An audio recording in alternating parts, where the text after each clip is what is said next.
Assalamualaikum warahmatullahi wabarakatuh. Waalaikumsalam warahmatullahi wabarakatuh. Allahu Akbar.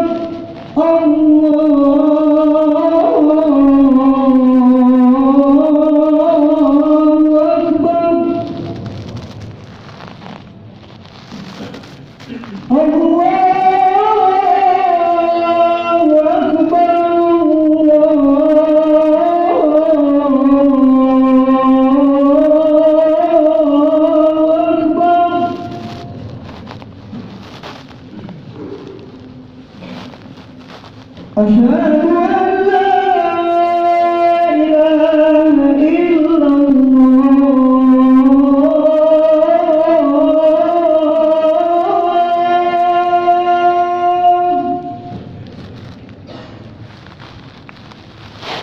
Asyhadu an la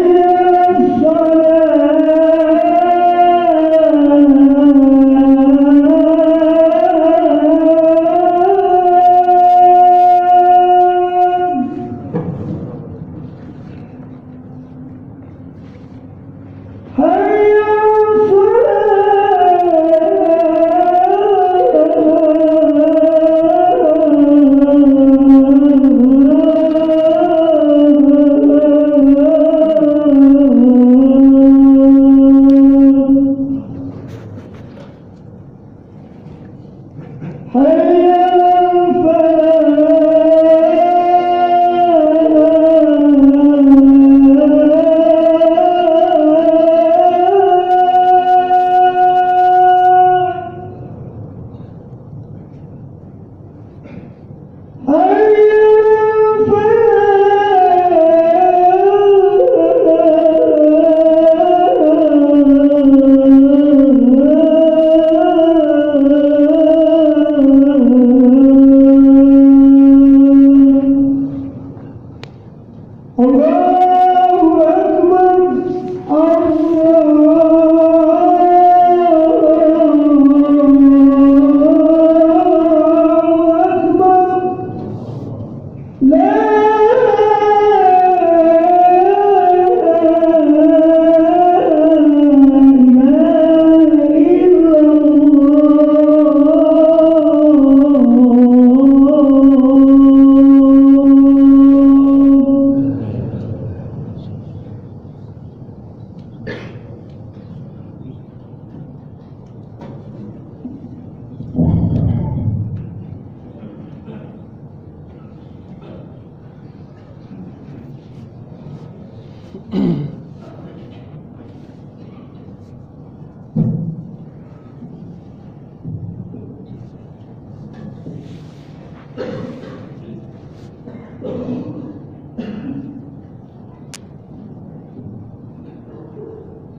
Alhamdulillahilladzi fadala bani Adam bil ilmi wal amal.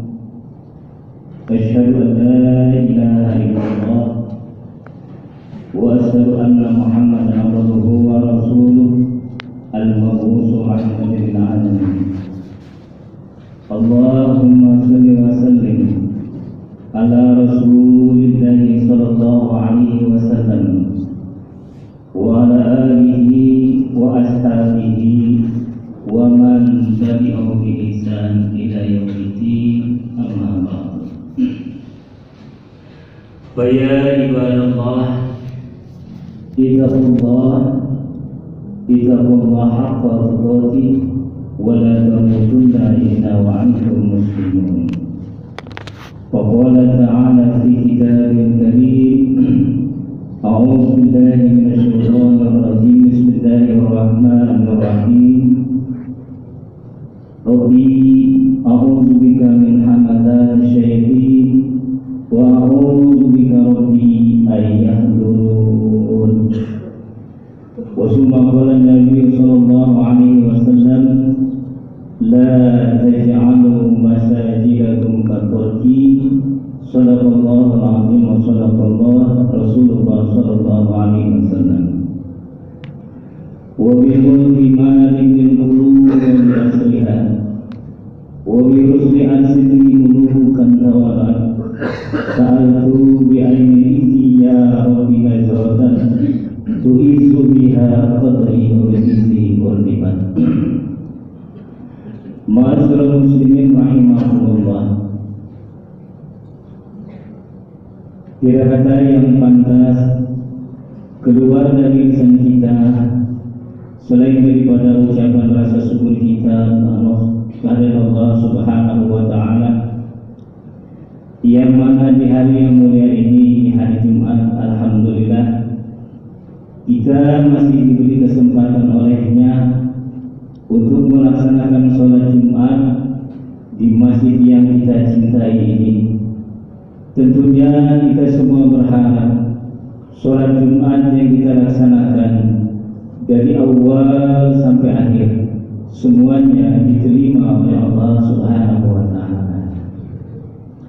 Salawat serta salam semoga tetap terlimpahkan kepada junjungan kita Nabi besar Muhammad sallallahu alaihi wasallam beserta para keluarga, para sahabat dan para pengikutnya. Wabil khusus kepada kita semua yang Nabi kita adalah Nabi Muhammad. Semoga kita termasuk orang-orang istiqomah di Allah Subhanahu wa taala. Ma'asyiral muslimin rahimakumullah. Alangkah baiknya barangkali di antara jamaah yang hadir dalam kesempatan ini belum niat iktikaf di masjid ini, mari bersama-sama kita baca iktikaf. Bismillahirrahmanirrahim. Nawaitul iktikafa fi hadzal masjid taqarruban ta'ala. Semoga duduk kita, zikir kita dan ibadah kita pada hari ini semuanya diterima oleh Allah Subhanahu wa taala. Ma'asyiral muslimin rahimakumullah. Tema khutbah Jumat ini adalah menyesal saat sakaratul maut. Ma'asyiral muslimin rahimakumullah. Di zaman Rasulullah sallallahu alaihi wasallam ada seorang pemuda bernama Sa'ban. Sa'ban namanya tidaklah menonjol lainnya para sahabat Nabi seperti Abu Bakar, Umar, Utsman dan Ali. Sa'ban ini memiliki kebiasaan yang unik, selalu datang ke masjid sebelum azan berkumandang. Sebelum sholat fardu dia sudah datang dan duduk paling pojok masjid. Ini kebiasaan Sa'ban yang sangat unik. Ketika ditanya oleh baginda Rasulullah sallallahu alaihi wasallam, "Ya Sa'ban, kenapa engkau datang lebih awal, tapi engkau selalu berduduk di pojok masjid?" Apa jawaban Sa'ban? "Saya sengaja duduk di pojokan masjid agar saya tidak mengganggu jamaah yang lainnya." Ini kebiasaan Sa'ban yang dilakukan setiap hari. Datang ke masjid sebelum azan berkumandang, dia sudah ada di masjid dan duduk di pojok. Suatu hari Ketika baginda Rasulullah mengimami sholat subuh, dia melihat ke kanan, ke kiri, tidak ada sahabat yang duduk di pojok masjid. Kemudian Rasulullah melaksanakan sholat subuh berjamaah. Setelah selesai melaksanakan sholat subuh berjamaah, Rasulullah bertanya kepada sahabatnya, "Wahai para sahabatku, saya mau tanya, kenapa hari ini sahabat tidak ada? Barangkali di antara kalian yang tahu rumah sahabat, mari sama-sama kita datang ke rumah sahabat." Setelah selesai sholat subuh, Rasulullah dengan para sahabatnya berkunjung ke rumah sahabat. Ketika sampai di rumah sahabat, Rasulullah diterima oleh istrinya. Sahabat, Rasulullah bertanya, "Wahai Umi, kemana sahabat?" Kata istrinya, "Ya Rasulullah, sahabat baru saja meninggal dunia tatkala azan berkumandang subuh." Kemudian ada peristiwa yang aneh pada saat sahabat akan meninggal dunia. Istri sahabat bertanya, "Ya Rasulullah, boleh tidak saya bertanya?" "Silakan." "Ya Rasul, ketika suami saya akan meninggal dunia, ada sesuatu yang aneh yang diucapkan oleh suami saya. Ucapan tersebut adalah aduh, aduh, aduh. 3 kali sahabat mengucapkan kalimat aduh. Orang yang meninggal dunia mengucap kalimat bukannya syahadat, tapi mengucapkan kalimat aduh, aduh, aduh. 3 kali aduh. Aduh yang pertama, sahabat ketika akan meninggal dunia mengucap aduh, mengapa tidak lebih jauh? Aduh yang kedua, aduh, mengapa tidak yang baru? Aduh yang ketiga, aduh, mengapa tidak semuanya? Kemudian Rasulullah menceritakan aduh yang pertama, kenapa tidak lebih jauh? Pada saat sahabat akan meninggal dunia, ditayangkan perjalanan hidupnya dari usia sebelum balik sampai usia menjelang sakratul maut. Kebiasaan sahabat itu berjalan jauh dari rumahnya untuk menghadiri masjid hanya untuk melaksanakan sholat 5 waktu berjamaah. Pada saat itu ditayangkan berapa besar ganjaran pahala yang diberikan oleh Allah ketika sahabat berjalan dari rumahnya, langkah kakinya 1, 2, 3 sampai menuju masjid. Pada saat itu sahabat meminta, "Ya Allah, kenapa rumah saya tidak jauh lagi dari masjid, ya Allah? Andaikan rumah saya jauh dari masjid, ya Allah, betapa banyak pahala yang diberikan oleh Allah kepada saya." Maka yang pertama, aduh, kenapa tidak lebih jauh lagi? Ini ironisnya, kita yang hidup rumahnya dekat masjid terkadang malas untuk menghadiri masjid. Pada saat azan berkumandang subuh, hayya 'alas shalah, orang itu malah tertidur, terbuai oleh mimpi-mimpi yang indah. Padahal kalau kita ingin mencapai keberkahan dari Allah, yang pertama kita laksanakan adalah jangan sekali-kali tinggalkan sholat subuh berjamaah di rumah Allah Subhanahu wa Ta'ala. Karena sudah jelas, orang yang istiqomah sholat subuh berjamaah di rumah Allah, janji Allah bahwa fi zimatillah, hidupnya berada di dalam naungan, hidupnya berada di dalam lindungan Allah Subhanahu wa Ta'ala. Kita punya pekerjaan dilindungi oleh Allah, kita punya usaha dilindungi oleh Allah, kita punya keluarga dilindungi oleh Allah. Jangan sampai perlindungan itu diambil oleh Allah Subhanahu wa Ta'ala. Kalau Allah sudah mengambil perlindungan kepada orang tersebut, apa jadinya kita hidup di dunia ini? Masyaallah muslimin rahimahumullah. Aduh yang kedua, mengapa tidak yang baru? Ini dikisahkan ketika sahabat akan keluar rumah untuk melaksanakan sholat berjamaah. Dia berjalan kala itu dalam keadaan yang dingin mencekam. Dia pakai baju yang baru di dalam, kemudian dia pakai sweater. Di perjalanan dia melihat ada orang yang kedinginan. Kemudian sahabat membuka sweater yang bekas, diberikan sweater tersebut kepada orang yang kedinginan.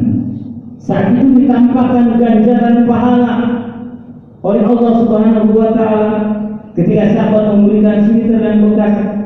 Kemudian sahabat menyesal, ya Allah, kenapa saya tidak berikan yang terbaru ya Allah? Yang terjelek pun Engkau berikan ganjaran pahala lebih banyak, apalagi yang baru. Ini sahabat menyesal, memberikan sweater yang jelek tetap mendapat ganjaran pahala, apalagi yang baru. Aduh, yang terakhir adalah aduh, mengapa tidak semuanya? Saat sahabat akan sarapan pagi dengan sepotong roti dan susu, ketika dia akan makan, datanglah seorang pengemis ke rumahnya. Assalamualaikum, waalaikumsalam. Tolong berikan roti atau susu, saya sudah tidak makan selama 3 hari. Maka roti yang ada dipotong menjadi 2, susu yang ada dibagi menjadi 2. Lalu Allah perlihatkan ganjaran pahala sahabat ketika memberikan roti. Makanya pada saat itu sahabat menyesal, ya Allah, kenapa roti yang sepotong itu tidak saya berikan semua, susu yang segelas itu tidak saya berikan semua, saya hanya memberikan separuh. Inilah kisah sahabat menyesal saat menjelang sakaratul maut. Ma'asyiral muslimin rahimakumullah. Dari pelajaran ini kita bisa ambil kesimpulan. Kesimpulan dari kisah ini yang pertama adalah apa yang kita harus bisa ambil? Yang pertama adalah kemuliaan hati sahabat. Kalau manusia sudah mempunyai hati yang mulia, manusia akan bergetar melihat sesuatu yang tidak mengenakan. Yang kedua, kedermawanan. Orang yang gemar menginfakkan hartanya di jalan Allah Subhanahu wa Ta'ala, sejatinya Allah itu minjem kepada kita. Wa ma anfaqtum min syai' fa huwa yukhlifu. Apa saja yang kita nafkahkan harta kita di jalan Allah, sejatinya Allah minjem kepada kita. Kalau Allah minjem kepada kita pasti diganti. Kalau manusia minjem kepada manusia, jawabannya tar, gantinya nggak tahu kapan. Tapi kalau Allah minjem kepada kita, pasti ganti yang banyak. Yudha'afu, dilipat gandakan apa yang kita berikan. Yang ketiga, keikhlasan dalam bersedekah. Kalau kita mengeluarkan sesuatu harta kita, berikanlah yang dengan ikhlas, meskipun kecil, syukur-syukur besar. Makanya dalam soal itu mengatakan yastanzilu rizqa bisadaqah. Kita mengharapkan turunnya rezeki dari Allah dengan apa? Dengan memperbanyak bersedekah di jalan Allah Subhanahu wa Ta'ala. Yang terakhir, bersegeralah dengan kebaikan. Artinya berlomba-lomba berbuat baik. Karena hidup di dunia ini hanya sesaat. Yang sesaat ini pergunakan dengan sebaiknya untuk memperbanyak ibadah kita kepada Allah Subhanahu wa Ta'ala. Hanya orang-orang yang sadar yang dalam hidup ini yang memanfaatkan waktunya di jalan Allah. Di samping dia melakukan sholat 5 waktu tepat pada waktunya, kemudian dia melaksanakan sholat-sholat sunat duha dan sholat-sholat sunat tahajud. Kita jangan kalah dengan makhluk Allah. Di sepertiga malam itu ada 3 suara yang senantiasa dirindukan oleh Allah Subhanahu wa Ta'ala. Suara apa? Yang pertama adalah sautun di, suara ayam jantan yang berkokok di sepertiga malam. Coba kita lihat sepertiga malam, seluruh makhluk Allah itu bertasbih. Ayam bertasbih, kambing bertasbih, langit bertasbih, angin bertasbih. Sementara kita manusia yang diberikan kenikmatan begitu banyak, yang diberikan umur yang panjang, kita masih memperhebat tidur di sepertiga malam. Ingat, orang yang selama hidupnya tidak pernah mempergunakan waktunya di sepertiga malam, nanti di hari kiamat datang dengan kondisi miskin amal. Yang kedua, suara yang mesti dicintai oleh Allah di sepertiga malam, suara apa? Sautul ladzina yaqra'ul Qur'an, suara orang-orang yang membaca Al-Quran. Di sepertiga malam dia bangun bermunajat kepada Allah. setelah selesai dia melaksanakan sholat, dia memperhebat membaca Al-Quranul Karim. Warattilil Qur'ana tartila, dia baca Al-Quran. Suara yang terakhir adalah sautul mustaghfirina bil asar, suara orang-orang yang mohon ampun di kala waktu sahur. Wa bil asari hum yastaghfirun, perbanyak di kala waktu sahur mohon ampun kepada Allah Subhanahu wa taala. Ma'asyiral muslimin rahimakumullah. Oleh karena itu, di kesempatan yang baik ini, di hari yang mulia ini, mari sama-sama kita pergunakan waktu kita dengan sebaik-baiknya di jalan Allah Subhanahu wa taala, agar di akhir hidup kita diwafatkan oleh Allah dalam keadaan husnul khatimah. Mudah-mudahan kita yang hadir pada kesempatan ini termasuk orang-orang istiqomah di jalan Allah Subhanahu wa taala, dan di akhir hidup kita turun malaikat rahmat yang akan senantiasa membimbing lisan kita untuk mengucapkan kalimat la ilaha illallah Muhammadur Rasulullah. Mudah-mudahan kita termasuk orang-orang yang bisa mengucapkan kalimat tersebut. Ma'asyiral muslimin rahimakumullah. Intinya, jangan sia-siakan waktu terbuang begitu saja untuk mendapatkan keridhaan Allah Subhanahu wa taala. A'udzubillahi minasyaitonir rajim. Bismillahirrahmanirrahim. Wal 'asri innal insana lafi khusrin illa alladziina aamanu wa 'amilus shalihaati wa tawassaw bil haqqi wa tawassaw bis sabr. Barakallahu lakum fil Qur'anil karim wa nafa'ani fihi minal ayati wa dzikril hakim wa taqabbala minni wa minkum tilawatahu samii'un 'aliim. Fastaghfiruhu innahu huwal ghafurur rahim.